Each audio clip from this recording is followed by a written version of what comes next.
তেসরা জুন 2021 অলকনন্দা নদীর জল হঠাৎ কালো হয়ে উঠল। পাহাড় থেকে গর্জনের শব্দ শোনা যাচ্ছিল, যেন কোনো অদৃশ্য সতর্কবাণী দিচ্ছে। যোশী মঠের বাড়িগুলো একে একে ধসে পড়তে শুরু করলো, কিন্তু বদ্রীনাথ মন্দির অটুলভাবেই দাঁড়িয়ে রইল, যেন কোনো ঐশ্বরিক ঢাল তাকে রক্ষা করছে। এটা কি কেবল একটা সংযোগ ছিল, নাকি ভগবান বিষ্ণু সেই প্রতিজ্ঞা সত্যি হচ্ছিল, যেখানে তিনি বলেছিলেন এই ধাম কলিযুগ পর্যন্ত অবিনাশী থাকবে? কিন্তু আপনি কি জানেন এই মন্দির আসলে নেই? হ্যাঁ, আজ যে মূর্তি পূজিত হয় তা অলকনন্দা নদীর গভীর থেকে উদ্ধার করা এক রহস্যময় মূর্তি, যা আদি শঙ্করাচার্য স্বপ্নে পাওয়া ইঙ্গিত অনুসারে খুঁজে বের করেছিলেন। এটি বিশ্বের একমাত্র মন্দির যেটি নিজের ধ্বংসের বিনাশ ভবিষ্যৎবাণী নিজেই করেছে। এই মন্দিরে প্রতি বছর ঘটে যাওয়া এক রহস্যময় ঘটনা ইঙ্গিত দেয় যে এই মন্দির শীঘ্রই বিলুপ্ত হয়ে যাবে। উত্তরাখণ্ডের তুষারময় পাহাড়ের মাঝে অবস্থিত এই বদ্রীনাথ মন্দির হিন্দু সনাতন ধর্মের 4 ধামের একটি।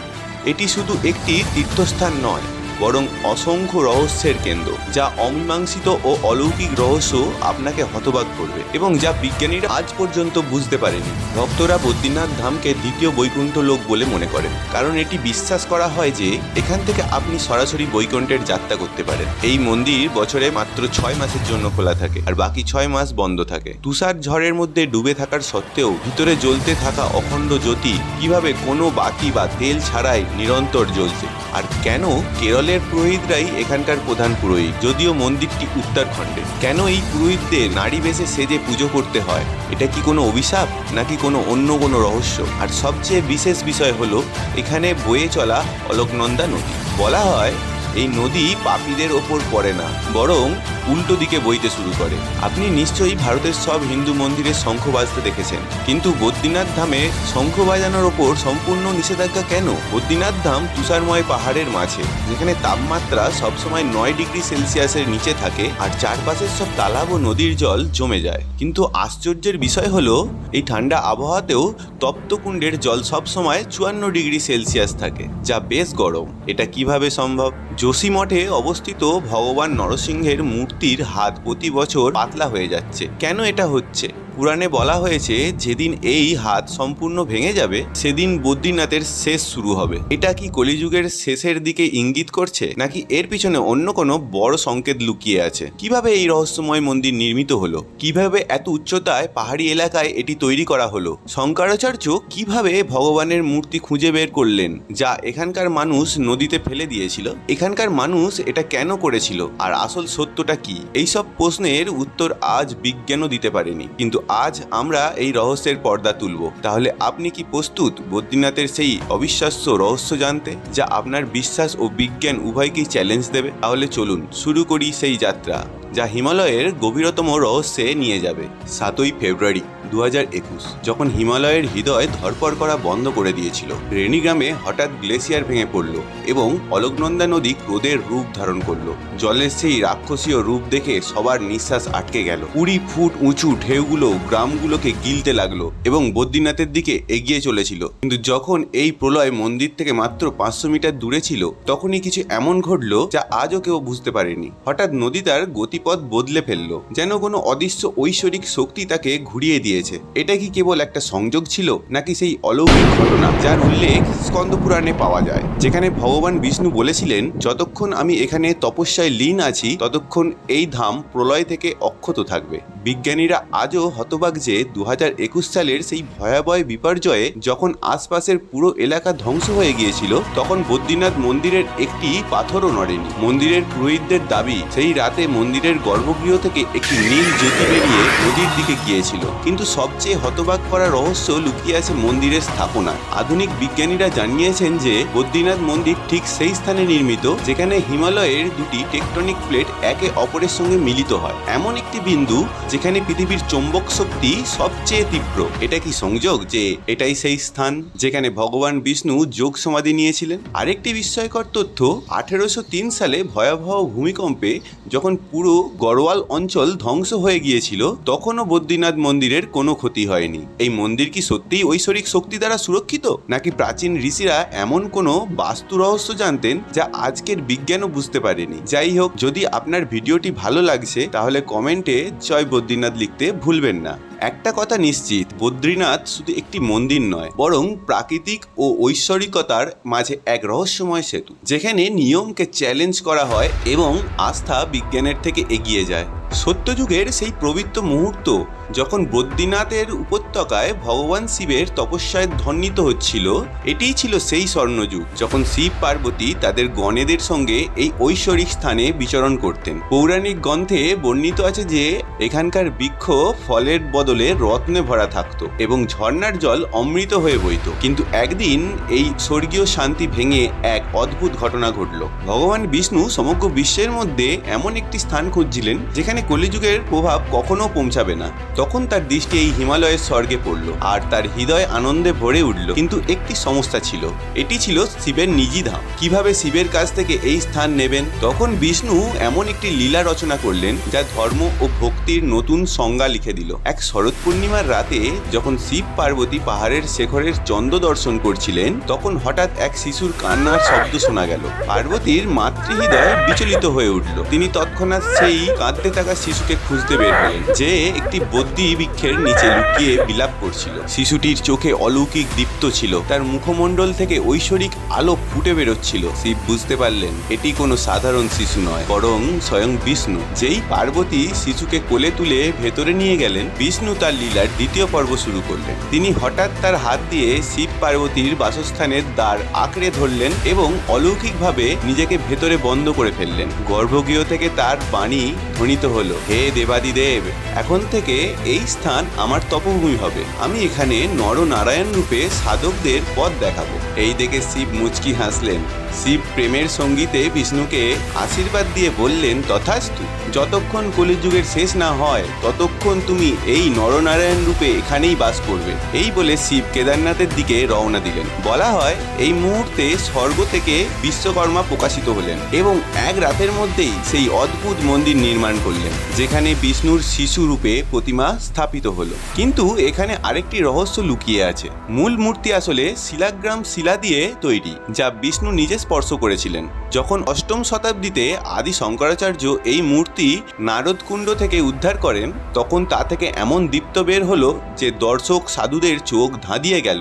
অষ্টম শতাব্দীর সেই ঐতিহাসিক মুহূর্ত যখন বদ্রীনাথ ধাম শতাধিক বছর ধরে মূর্তিবিহীন হয়ে শূন্যতা বহন করছিল। বলা হয় সেই সময় মন্দিরের পুরোহিতদের চোখে কেবল হতাশাই ছিল। তারা জানতেন তাদের পূর্বপুরুষেরা হুনদের আক্রমণ থেকে বাঁচতে ভগবান বদ্রীনাথের মূল মূর্তি অলোকনন্দা নদীর গভীরে লুকিয়ে রেখেছিলেন। কিন্তু এখন কেউ জানতেন না সেই ঐশ্বরিক প্রতিমা কোথায়। তখনই একদিন কেরল থেকে আসা এক তরুণ সন্ন্যাসী এই রহস্য সমাধানের সংকল্প নিলেন, আর তিনি ছিলেন আদি শঙ্করাচার্য। কিন্তু সমস্যা ছিল, নদীর স্রোত এতটাই প্রবল ছিল যে সেখান থেকে একটা ছুঁচ বের করে আনাও সম্ভব নয়। তাহলে একটা মূর্তি কিভাবে পাওয়া যাবে? শঙ্করাচার্য যখন পুরোহিতদের জিজ্ঞাসা করলেন মূর্তি কোথায় লুকানো হয়েছিল, তখন সবাই অক্ষমতা জানালেন। তখন তিনি এক অদ্ভুত তপস্যা শুরু করলেন। 3 দিন ও 3 রাত ধরে তিনি নারদকুণ্ডের তীরে বিনা অন্ন জলে ধ্যানমগ্ন ছিলেন। চতুর্থ দিন সকালে যখন সূর্যের প্রথম কিরণ কুণ্ডের জল স্পর্শ করল, তখন শঙ্করাচার্যের কানে এক ঐশ্বরিক স্বর ধ্বনিত হলো, হে শঙ্কর, আমি এখানে আছি, এই কুণ্ডের গভীরতম গুহায়, যেখানে নারদ মুনি একবার তপস্যা করেছিলেন। এই শুনে শঙ্করাচার্য তার দিব্য দৃষ্টিতে দেখলেন কুণ্ডের তলদেশে এক বিশাল শিলাগ্রাম শিলা ঝলমল করছে।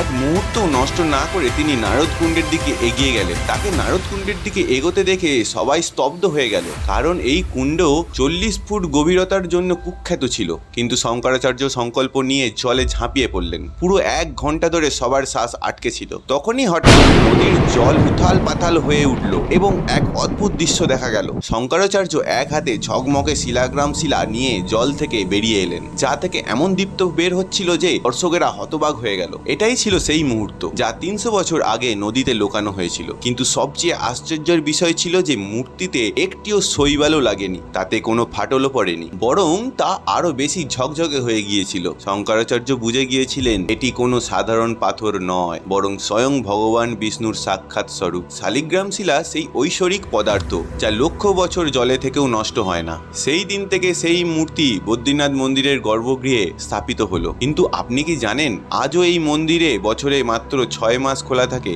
আর 6 মাস বন্ধ থাকে। প্রতি বছর অক্টোবর নভেম্বরের সময় যখন এই অঞ্চলে প্রচুর তুষারপাত হয়, তখন ভক্তদের নিরাপত্তার কথা মাথায় রেখে মন্দির 6 মাসের জন্য বন্ধ করে দেওয়া হয়। এটি কেবল একটি প্রাকৃতিক ঘটনা নাকি এর পিছনেও কোনো রহস্য লুকিয়ে আছে? শাস্ত্র অনুসারে যখন মন্দির 6 মাসের জন্য বন্ধ করা হয়, তখন মন্দিরে দেবতারা নিজেরা এসে ভগবানের পুজো করেন। 1934 সালে একজন ব্রিটিশ ফটোগ্রাফি দাবি করেছিলেন যে তিনি শীতকালের মন্দিরের ভিতর থেকে দ্বীপের আলো এবং মন্ত্র উচ্চারণের শব্দ শুনেছিলেন। যখন তিনি এই তথ্য তৎকালীন রাজাকে জানালেন, তখন তাকে কঠোর সতর্কবাণী দেওয়া হলো যে এই রহস্য কখনো প্রকাশ না করেন। 2017 সালে একটি গবেষণা দল মন্দিরের চারিপাশে সেন্সর বসিয়েছিলেন, যা রাতে অজানা শব্দ তরঙ্গ রেকর্ড করেছিল, ঠিক যেন কেউ পূজা করছে। এই সব কিছুই সাক্ষ্য দেয় যে এই পৃথিবীতে এমন অনেক কিছু আছে যা বিজ্ঞানের সীমা ভেঙে দেয়, এবং বদ্রীনাথ তার উৎকৃষ্ট উদাহরণ। মন্দিরের দরজা বন্ধ হয়ে যাওয়ার পর পূজা অর্চনার কাজ যোশীমঠে অবস্থিত ভগবান নরসিংহের মন্দিরে বিশাল উৎসব মূর্তি রূপে চলতে থাকে। দরজা বন্ধ করার তারিখ বিজয় দশমীর দিন ঘোষণা করা হয় এবং সাধারণত অক্ষয় তৃতীয়ার দিন এটি আবার খুলে দেওয়া হয়। কিন্তু সবচেয়ে হতবাক করার বিষয় হলো, মন্দিরের দরজা 6 মাসের জন্য বন্ধ করার আগে মন্দিরের ভেতরে অখণ্ড জ্যোতি জ্বালানো হয়, যা 6 মাস ধরে একটানা না নিভে জ্বলে। কেন এর তেল কখনো ফোড়ায় না? কেন বাতি পুরোপুরি জ্বলে না? এটি আজও বিজ্ঞানের জন্য একটা হতবাক করা বিষয়। কিন্তু ভক্তরা মনে করেন এটি ভগবানের উপস্থিতির প্রমাণ। আর যখন মন্দির 6 মাস বন্ধ থাকে, তখন দেবতারা এই দ্বীপ জ্বালিয়ে রাখেন। এই জ্যোতির দর্শন মাত্রেই ভক্তদের আস্থা ও ভক্তির নতুন শক্তি পায়। বলা হয়, যে ভক্ত সত্যি মনে এই জ্যোতির দর্শন করে সে মোক্ষ লাভ করে। এই কারণেই বদ্রীনাথ যাত্রাকে একটি অন্যতম গুরুত্বপূর্ণ আধ্যাত্মিক অংশ হিসাবে মানা হয়। বদ্রীনাথ ধামের রহস্যময় গাথা এখানেই শেষ হয় না। এই পবিত্র ভূমির প্রতিটি কোণে একটি ভিন্ন অলৌকিক ঘটনা লুকিয়ে আছে। এমনি একটি অদ্ভুত স্থান হলো বসুধরা ঝর্ণা, যা বদ্রীনাথ ধাম থেকে প্রায় 4 কিলোমিটার দূরত্বে অবস্থিত। এই ঝর্ণা প্রায় 400 ফুট উচ্চতা থেকে পড়ে। এর জল অত্যন্ত পবিত্র, যার কারণে এই জল কেবল পুণ্যাত্মাদের ওপরই পড়ে। যদি কোনো পাপী ব্যক্তি সেই ঝর্ণার কাছে যায়, তাহলে বসুধরা উল্টো দিকে বইতে শুরু করে। বিশ্বাস অনুসারে মহাভারতের যুদ্ধ শেষ হয়ে যাওয়ার পর যখন পাণ্ডবেরা স্বর্গযাত্রা শুরু করেন, তখন তারা এখান দিয়েই গিয়েছিলেন এবং সহদেব এখানেই তার প্রাণ ত্যাগ করেছিলেন। বদ্রীনাথ ধামে একটি অলৌকিক কুণ্ডও আছে, যাকে তপ্ত কুণ্ড নামে জানা হয়। এই কুণ্ডের সামনে প্রকৃতিও তার নিয়ম ভেঙে দেয়। চারিদিকে তুষারময় পাহাড়, যেখানে তাপমাত্রা 5 ডিগ্রি সেলসিয়াস পর্যন্ত পৌঁছে যায়, কিন্তু এই তপ্ত কুণ্ডের তাপমাত্রা সবসময় 54 ডিগ্রি সেলসিয়াস হয়ে থাকে। এই কুণ্ডের তাপমাত্রা বছরে পর বছর একই থাকে, না বাড়ে না কমে। ভক্তরা দূর দূরান্ত থেকে এই কুণ্ড দর্শনে আসেন। এই কুণ্ড বাইরে থেকে স্পর্শ করলে বেশ গরম লাগে, কিন্তু যখন ভক্তরা এতে স্নান করেন, তখন এটি শরীর ও আত্মাকে তৃপ্ত করে। ভক্তদের এমনও বিশ্বাস যে এই কুণ্ডে স্নান করলে তাদের নানা রোগ থেকে মুক্তি মেলে। কিন্তু এত ঠান্ডা আবহাওয়াতে এই কুণ্ড এত গরম কিভাবে? বিজ্ঞানের কাছে এর কোনো উত্তর নাই। কিন্তু গ্রন্থীয় ধর্মে বলা হয় এটি সূর্যদেবের বাসস্থান।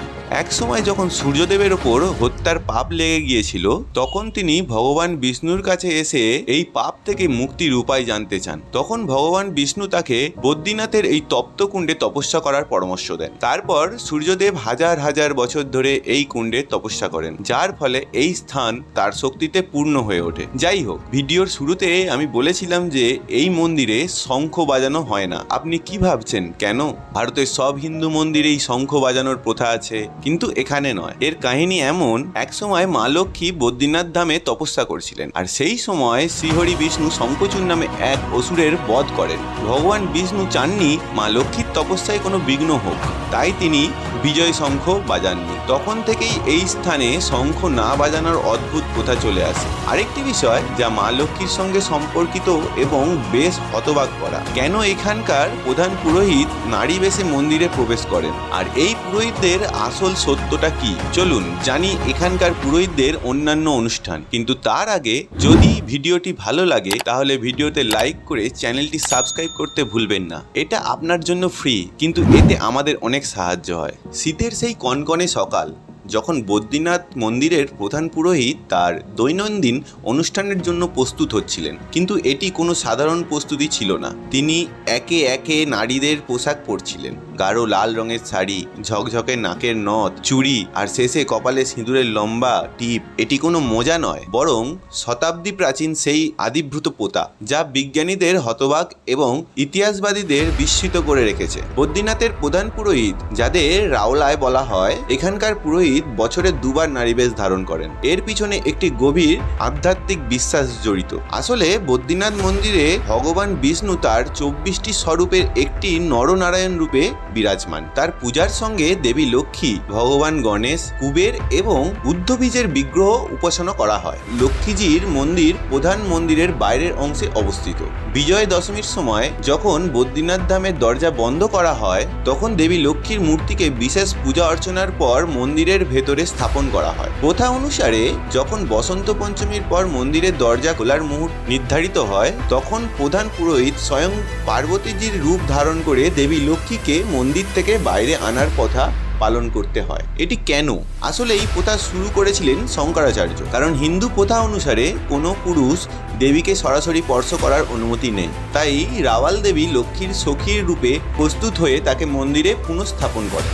এখানকার পুরোহিতরা কেরলের নম্রুদ্দি ব্রাহ্মণ। আপনি হয়তো ভাবছেন, উত্তরাখণ্ডের এই মন্দিরে কেরলের ব্রাহ্মণ কেন? আসলে এই প্রথা শুরু করেছিলেন শঙ্করাচার্য, যিনি দক্ষিণের পুরোহিতদের উত্তরের মন্দিরে এবং উত্তরের পুরোহিতদের দক্ষিণের পূজা অর্চনা করার ব্যবস্থা করেছিলেন। তিনি সাংস্কৃতিক এবং সভ্যতার আদান প্রদানের জন্য এটি করেছিলেন, যা আজও চলে আসছে। যাই হোক, বদ্রীনাথের আরও অনেক হতবাক করা রহস্য রয়েছে, কিন্তু সবচেয়ে হতবাক করা বিষয় হলো এই মন্দির নিজের ধ্বংসের ভবিষ্যৎবাণী আগেই করে দিয়েছে। মন্দিরের ভেতরে অবস্থিত ভগবান বিষ্ণুর মূর্তির হাত প্রতি 12 বছরে 1 ইঞ্চি করে ভাঙছে। এটি কোনো সাধারণ মূর্তি নয়, বরং একটি জীবন্ত চেতনা, যা আমাদের সময়ের শেষের সতর্কবাণী দিচ্ছে। 1934 সালে প্রথমবার পুরোহিত লক্ষ্য করেন যে মূর্তির ডান হাতে 1 ইঞ্চি ভেঙে গেছে। প্রতি 12 বছরে এই হাত আরও 1 ইঞ্চি করে ছোট হচ্ছে। 2024 সাল পর্যন্ত এটি 4 ইঞ্চি ভেঙে গেছে। আর আশ্চর্যের বিষয় হলো, ভাঙা অংশ থেকে স্বর্ণীয় বালি বের হয়, যার বিশ্লেষণ করে বিজ্ঞানীরা জানিয়েছেন যে এটি অজানা ধাতু। কল্কি পুরাণে 2য় অধ্যায়ে 15 নম্বর শ্লোকে লেখা আছে, যখন বিদ্রেষের হাত ভাঙবে তখন কলিযুগের প্রলয় শুরু হবে। পণ্ডিতদের মতে যখন হাত কবজি পর্যন্ত ভেঙে যাবে তখন ভগবান কল্কি অবতার নেবেন। এখনো পর্যন্ত যখনই মূর্তির হাত ভাঙে তখনই অদ্ভুত ঘটনা ঘটে। 1999 সালে যেদিন হাত ভাঙলো সেদিন পাকিস্তানে ভয়াবহ ভূমিকম্প হয়। দ্বিতীয়বার 1911 সালে হাত ভাঙার 48 ঘন্টার মধ্যে জাপানে সুনামি এলো। আর তৃতীয়বার 2023 সালে টুকরো পড়ার সঙ্গে সঙ্গে উত্তরাখণ্ডে মেঘ ভাঙা বৃষ্টি হলো। এটি কেবল সংযোগ নয়, বরং সতর্কবাণী কলিযুগ শেষের। এটা কি সত্যিই ভগবান বিষ্ণুর শেষ বার্তা?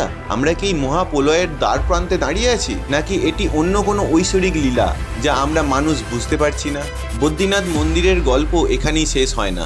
এই মন্দিরের প্রসাদও আলোচনার বিষয়। বদ্রীনাথ ধামের ভক্তদের দেয়া প্রসাদ একটি অনন্য রহস্য লুকিয়ে রাখে। এই মন্দিরে তুলসীর প্রসাদ বিতরণ করা হয়, যা অন্য মন্দিরের প্রসাদ থেকে আলাদা। বদ্রীনাথ মন্দিরে চড়ানো তুলসী প্রসাদ সবচেয়ে বড় বিশেষত্ব হলো এটি কখনো নষ্ট হয় না।